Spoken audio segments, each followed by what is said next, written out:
Nagbago ang tagpo. Sinasabi ni Luan na malapit nang bumagsak ang harang sa ibabaw ng Earth. Aniya, kailangan lang niyang maghintay ng kaunti pa at matatanggap ng sangkatauhan ang natitirang bahagi ng kanyang kapangyarihan. Ngunit bigla, lumitaw si Michael sa likod ni Luochin. Sinabi niya kay Luan na mali ang kanyang ginawa. Nagulat si Luan nang makitang buhay si Michael at sinabing hindi kapanipaniwala ang pagbabalik nito mula sa lugar na iyon. Hindi niya inaasahan na may sino mang makakabalik ng buhay. Sinabi ni Michael na bumalik siya ngayon bilang kamatayan ni Luigi. Kinuyam niya ang kanyang kamao at sinabing ito ang kanyang pinakamalakas na suntok, isang suntok na hindi kailanman mabablock ni Luigi. Ngunit nang siya ay sumugod, nahawakan ni Luan ang kanyang kamao. Kalmadong sumagot si Luchin na kung iyon ang pinakamalakas na atake ni Michael, iniisip niya kung ano ang hitsura ng pinakamahina nito. Natigilan si Michael at nagtanong kung paano ito ginagawa ni Luan. Idinagdag niya na imposible namang maging tao si Luo. Kinumpirma ni Luan ang kanyang hinala. Hindi siya tao. Idineklara niya ang kanyang sarili bilang immortal na amo ng universo at sinabing dumating na ang oras ni Michael. Pagkatapos ay tinamaan niya si Michael palayo gamit ang isang malakas na atake ng enerhiya. Sa likuran, isang cowboy na nanonood ay malalim sa pag-iisip. Nalilito siya. Nagtataka kung ito ay isang uri ng biro. Sinabihan siya na narito lang si Luchin upang puwersahang makalusot, ngunit ang uri ng kapangyarihan na kanyang ipinapakita ay tila malayo na roon. Nagulantang ang cowboy, iniisip na kailangan niyang tumakas kaagad. Napagtanto niya na wala siyang magagawa rito. Ngunit kung magbubukas ang selyo ng Earth, naniniwala siyang maaari rin siyang maging makapangyarihan. Mayroon na siyang kakayahan na level 9, at kung magkakaroon pa siya ng mas maraming lakas, posibleng malampasan niya si Luigi. Sa sandaling iyon, naglunsad si Luchin ng atake at sinabing, sa tingin mo ba madali ang pagtakas? Agad niyang pinatay ang cowboy. Sa kaparehong sandali, may isang nagsimulang lumabas mula sa harang na nakapalibot sa Earth, at ito ay walang iba kundi si Luigi. May napagtanto si Luan. Binanggit niya na ang huling harang na inilagay ng mga opisyal ng horror game ay nakatali pala sa kanyang dimensyon. Ibig sabihin, kung gusto niyang sirain ang harang ng Earth, kailangan niyang harapin ang kanyang sariling realidad. Naintindihan niya noon na ang taong nakatayo sa kanyang harapan, ang kanyang kalaban, ay siya mismo.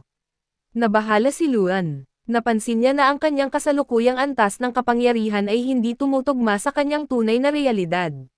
Walang ibang nakakaalam ng buong katotohanan ng kanyang nakaraang buhay. Siya lang. At ang pinakamalaking banta kay Luigi ay si Luigi mismo. Naisip niya na kahit na ang bersyon na ito ng kanyang sarili ay nagtataglay lamang ng kapiraso ng kanyang tunay na kapangyarihan, hindi siya makakaligtas. Napagpasyahan niya na kailangan niya itong alisin bago pa man nito maabot ang kompletong porma. Nang walang pag-aatubili, winasak ni Luan ang kanyang kapareha bago pa man makumplito ang pagbabago. Ngunit pagkatapos ay nagsimulang lumitaw ang mga bitek sa espasyo sa paligid ng Earth. Napagtanto ni Luan na may dumarating na mas makapangyarihan pa kaysa sa Earth mismo. Naghinala siya na maaaring sa wakas ay nagpasya na ang mga opisyal ng horror game na personal na makialam. Agad namang dumating si Qinshan, kasama ang kanyang mga tauhan. Sinabi ni Qinshan kay Luigi, nagkita muli tayo, at sa pagkakataong ito ang aking tunay na katawan. Sumagot si Luchin ng may ngiti.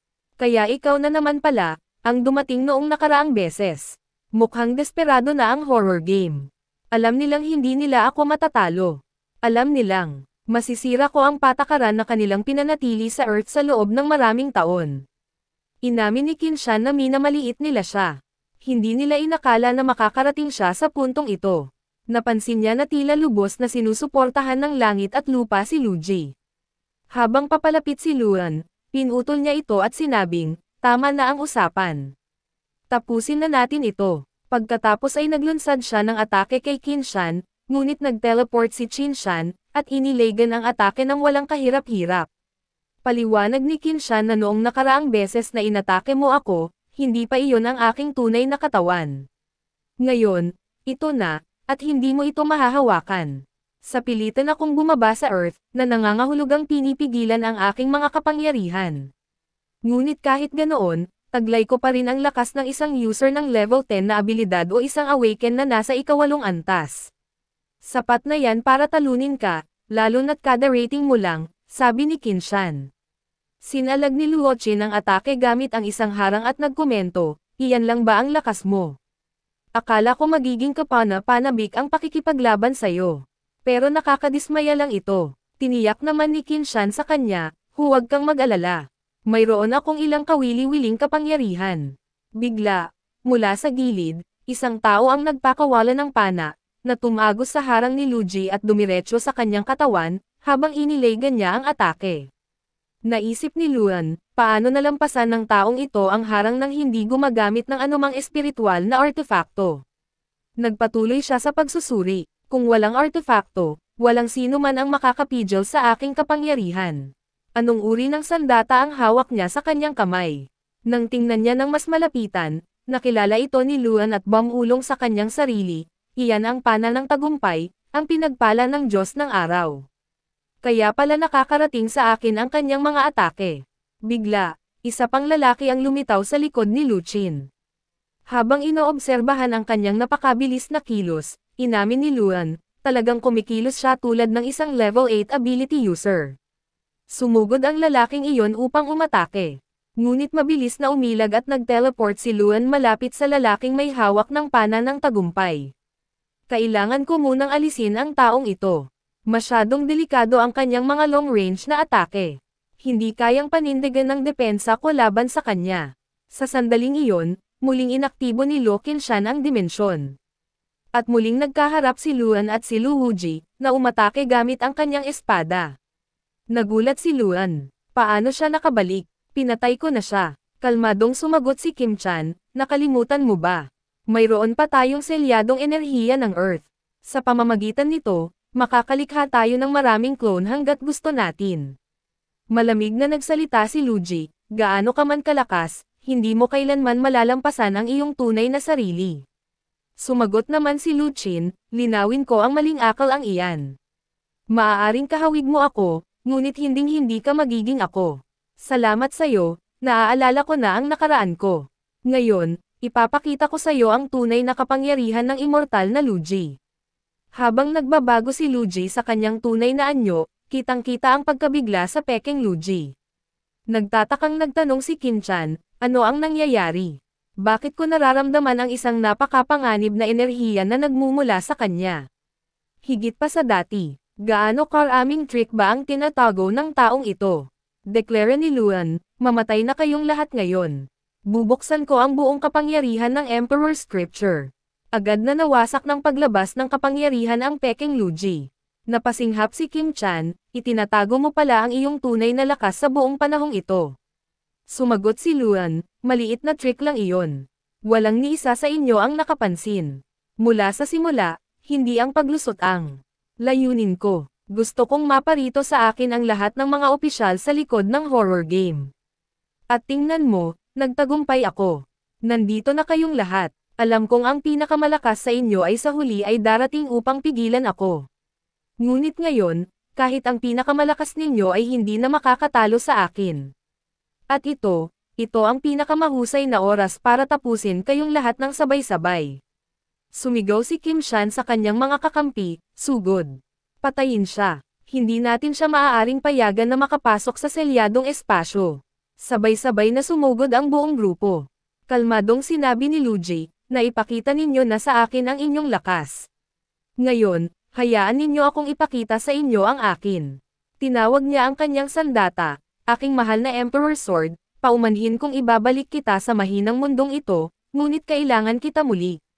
Sa sandaling iyon, inatake ni Luoqin ang lalaking may hawak ng victory bow. Ngunit ngayon, hawak na ni Luoqin ang Emperor Sword.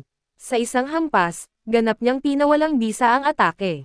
Habang siya ay sumusugod, nagkomento ang isang nakamaskarang lalaki, Luji, tatandaan ko ang pangalang iyan. Niyugyug mo ang Earth at ang horror game ng mag-isa. Kahit pagkatapos ng iyong kamatayan, pag-uusapan ka ng mga tao. Ngunit malamig na sumagot si Luji, sa tingin mo mamamatay ako. Kahit hawak ko ang Emperor's Sword sa aking kamay, napakawalang muwang mo. Sa sinabing iyon, marahas silang naglaban. Sumigaw ang nakamaskarang lalaki, paano ito nangyari? Paano ako matatalo? Ngunit huli na ang lahat.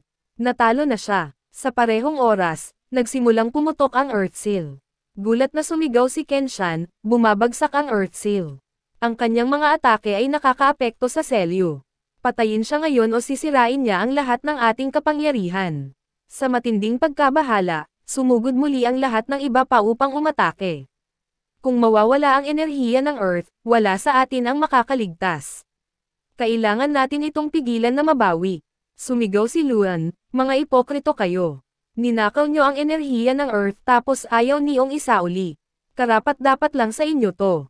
Sa isang malakas na pag-atake, nilipol niya silang lahat. Nang makita ito, nang inag sa takot ang lalaking may dalang victory bow. Isa siyang halimaw. Wala tayong laban. Kahit noong lamang tayo, talo pa rin tayo. Ngayon, mas malakas pa siya kaysa dati. Sinubukan siyang pakalmayan ni Kenshan, huwag kang magpanik. Ginagamit niya na ang pinakamalakas niyang anyo. Hindi niya yan kayang panatilihin ng matagal. Tuloy lang ang atake. Hindi nagaksaya ng oras si Luchin. Sumugod siya at pinatay ang lalaking may victory bow. Nang makita ito, natakot ng husto si Lu Kenshan. Doon lang napagtanto ni Kenshan, kaya pala ako personal na pinadala ng mga nasa itaas. Sobrang delikado talaga ang taong to. Kapag hindi natin siya napigilan ngayon, pati ang high command ay mapapahamak. Habang papalapit si Luchin para tapusin siya, nag-activate si Kenshan ng isang teknik na lumikha ng barrier sa paligid niya, pansamantalang napigilan ang pag-atake ni Luchin. Pero napansin niya ang isang bagay, nagsisimula ng mamuti at mawala ang kulay ng mahahabang buhok ni Luchin. Ngumiti si Kenshan. Tama ang hinala ko. Hindi niya kayang panatilihin ang anyong yan ng matagal. 10 segundo pa, magiging mahina na siya para talunin. Sumugod siya ng diretso kay Luchin. Habang nag-iisip ng malalim si Luchin, pinaghinalaan niyang pinapatagal lang talaga ng kalaban ang laban.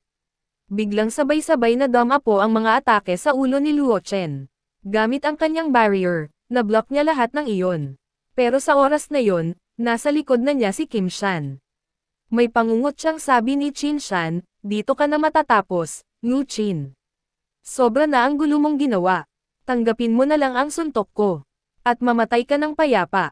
Habang sumusugod siya, biglang pumasok sa eksena ang Emperor Sword ni Lu Chen, hinarang ang atake sa ere. Gulat na gulat si Kenshan, anong kalokohan to? Bago pa siya makagalaw, pinakawalan ng espada ang enerhiya nito na nagpalipad sa kanya palayo, duguan at umuubo. Sa hindi makapaniwalang tinig ay tanong ni Kenshan, anong klaseng espada to? Sarili itong may kamalayan, at pinoprotektahan ang kanyang master. Pagkahawak ko pa lang, samuka na ako ng dugo. Saan mo kinukuha ang mga ganitong klaseng artifact, Luan? Ang espada mong yan, baka ito na ang pinakamalakas sa buong universo. Paano mo nagagawang gamitin yan habang nasa Earth ka lang? Kalma lang na sumagot si Luan, hindi ko pa nga ginagamit ang buong potensyal ng Emperor Sword ko. Pero dahil sa'yo, napilitan akong gamitin ito. Dapat nga maging karangalan mo yun. Pero ito na ang katapusan mo. Pagkasabi niya nito, inihanda niya ang isang malakas na atake gamit ang Emperor Sword. Nagmakaawa si Kenshan, pakiusap, wag mo akong patayin. Pero walang pag-aalin lang ang tinaga siya ni Luan, hinati siya sa gitna. Ganon kalakas ang atake ni Luo Chen, umalog ang buong mundo. Napunit ang kalawakan sa paligid, at dahil sa punit na iyon, nagsimulang lumuwag ang selyo ng Earth. Muling bumalik ang cosmic energy sa planeta. Bigla na lang may dambuhalang suntok na lumipad papunta kay Luchin. Nagulat siya at napasigaw, anong nangyayari? Ang banggaan ng suntok at ni Luan ay lumikha ng isang napakalakas na pagsabog. Ayon sa tagapagsalaysay, 4 na taon na ang lumipas mula nang bigla na lang nawala si Luan sa mundo. Ang huling laban na yun ang naging dahilan ng pagbabalik ng spiritual energy sa Earth, at tuluyang nagbago ang buhay ng lahat. Lumaki ng husto ang haba ng buhay ng tao. Nawala ang mga sakit, halos wala ng aksidente. Sa loob lang ng 4 na taon, umabot sa hindi inaakalang lebel ang kapangyarihan ng sangkatauhan. Ang mga dating bihirang 7th at 8th level ability users, karaniwan na lang ngayon. Nais sanang ihanda ni Luan ang Earth para sa paparating na panganib, at ngayon, handa na ito.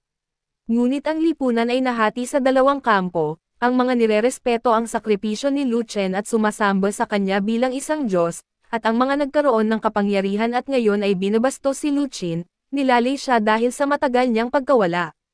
Walang nakakaalam kung buhay pa ba si Luo Qin o patay na pagkatapos ng malaking pagsabog.